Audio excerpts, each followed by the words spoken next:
Have you ever heard of Ghana Must Go? Ghana Must Go is this bag that many people use. I know you've certainly seen it before. You maybe don't know what it is. You think it's just aesthetic. It looks like a nice bag, but it's got a history.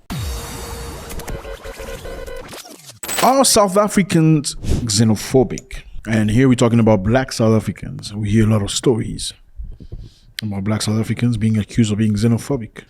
Is this true or not?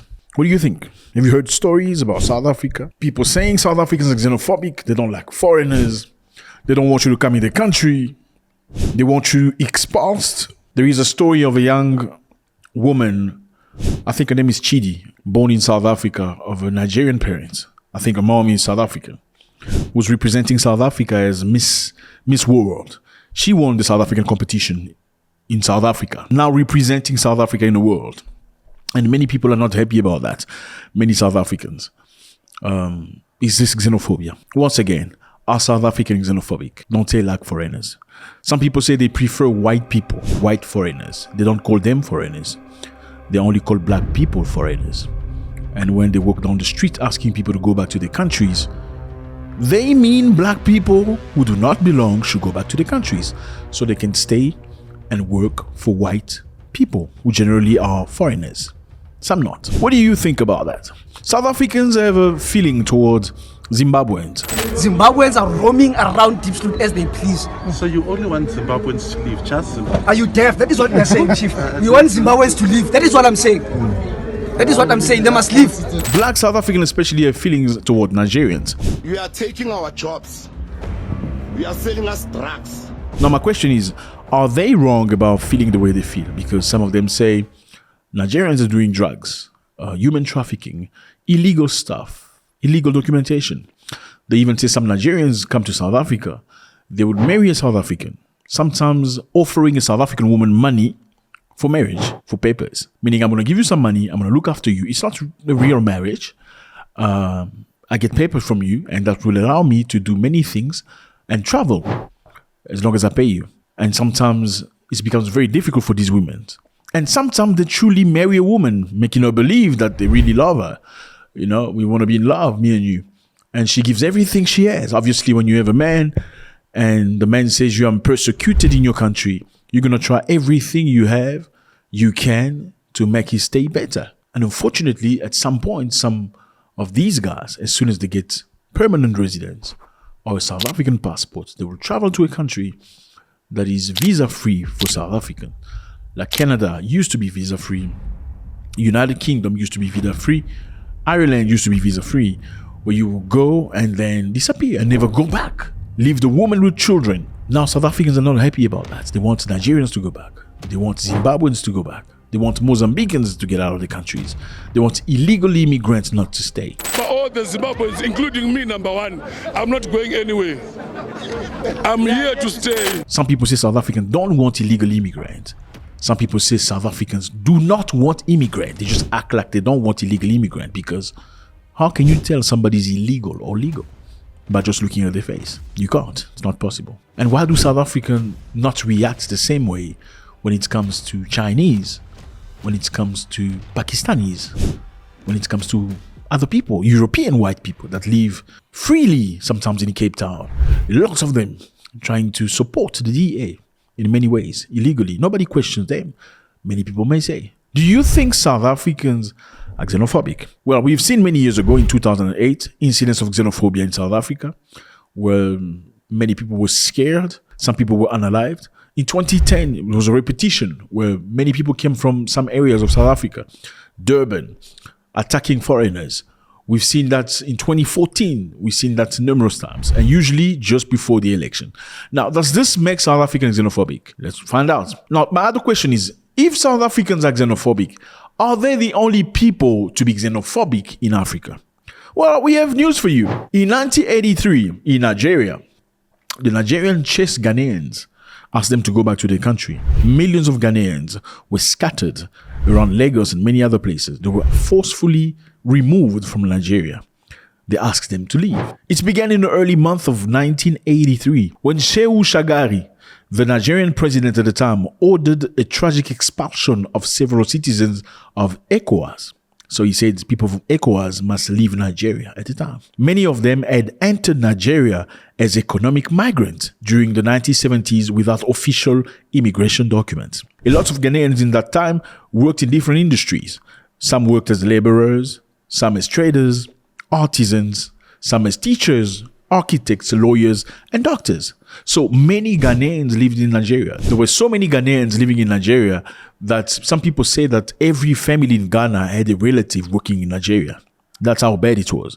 So millions of Ghanaians went to Nigeria at the time. You're certainly asking yourself, why did Ghanaians go to Nigeria at the time? Well, in 1958, Nigeria struck oil. That's why Nigeria drove into oil. As a young country at the time, soon to be liberated with a population of 100 million people, Shell, Mobil, and many other companies from Western nations came to Nigeria to extract oil, petrol. The oil money was steady and hopes were high that Nigeria could prosper despite the brutal military regime that marred the period. So at that specific time, Nigeria was very happy because they made lots of money throughout oil.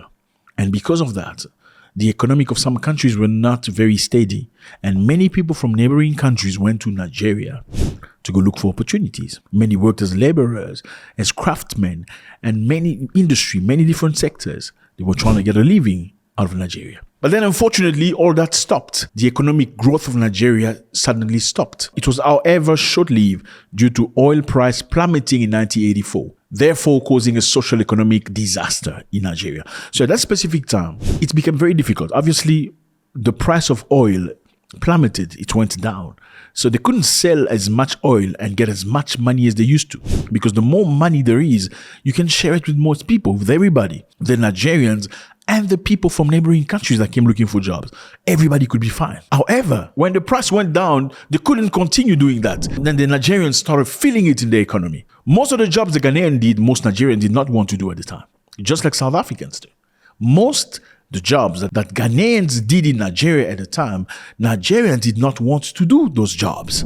And because of that, Nigerian leaders were determined to scapegoat immigrants in an attempt to mask other overpowering cause of Nigerian economic failure. So they're trying to find a scapegoat. They try to accuse other people instead of saying, okay, we as leaders of Nigeria failed our people with corruption, lies, misuse of the funding, and many other things. They chose to say the reason why you're not doing good, life is not okay right now, is because of the Ghanaians.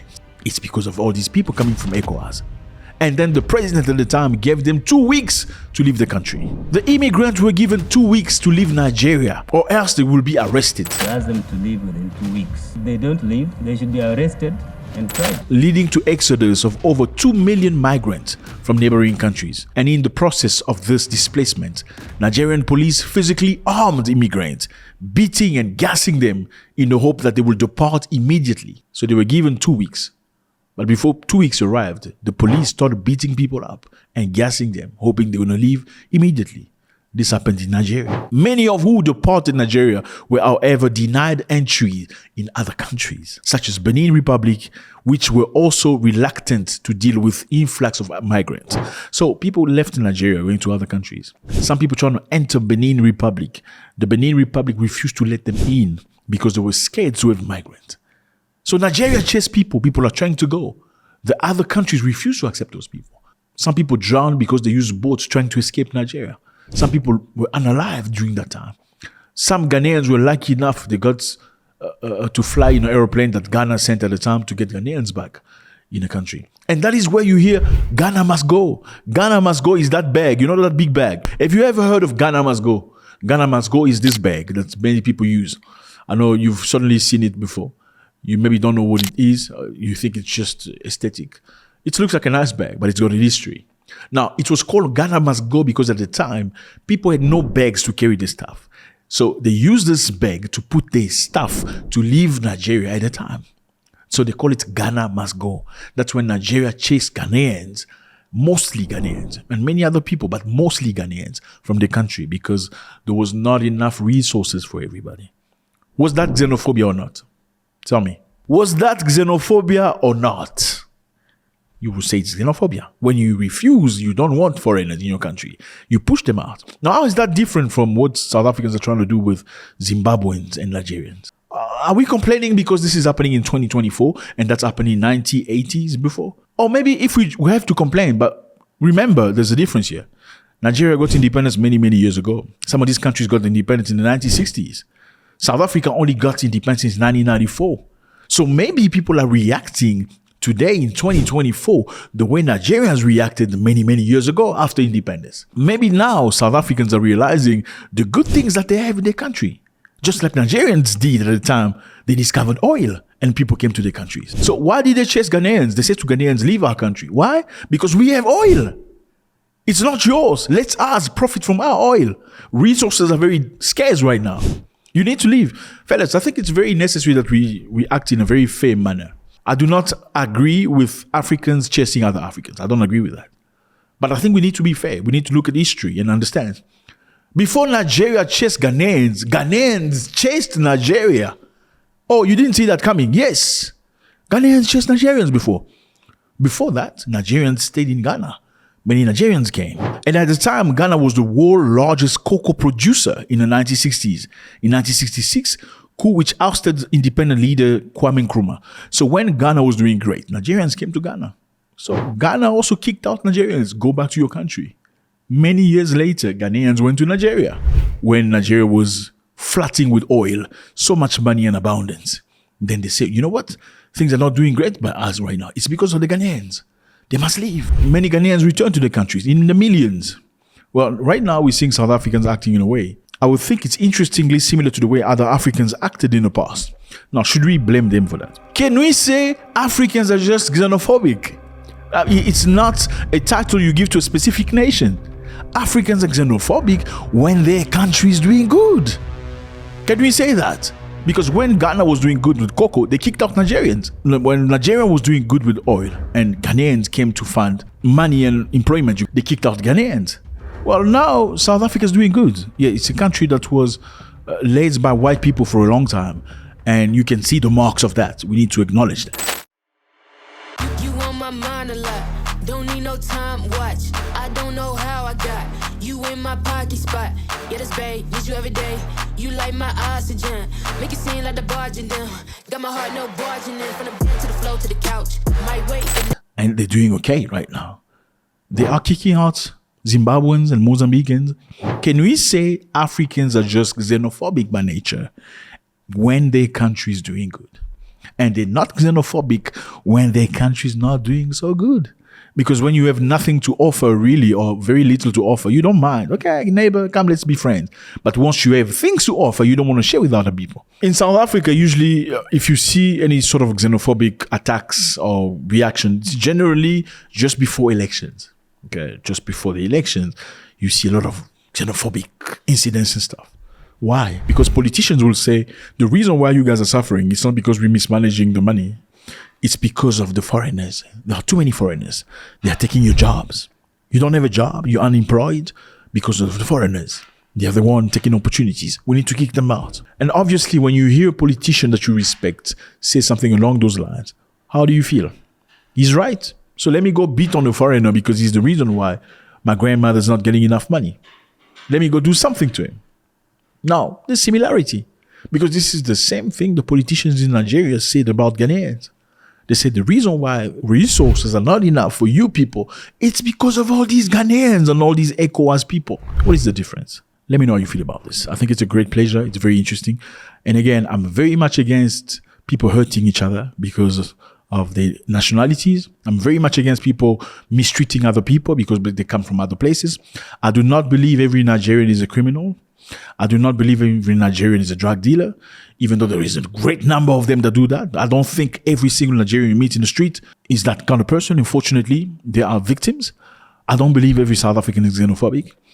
I think some South Africans, a lot of them are very, very good people, very welcoming. But my question remains this one. Can we say Africans are xenophobic when their country is doing great? And they become friendly when their country is not doing so great? God bless.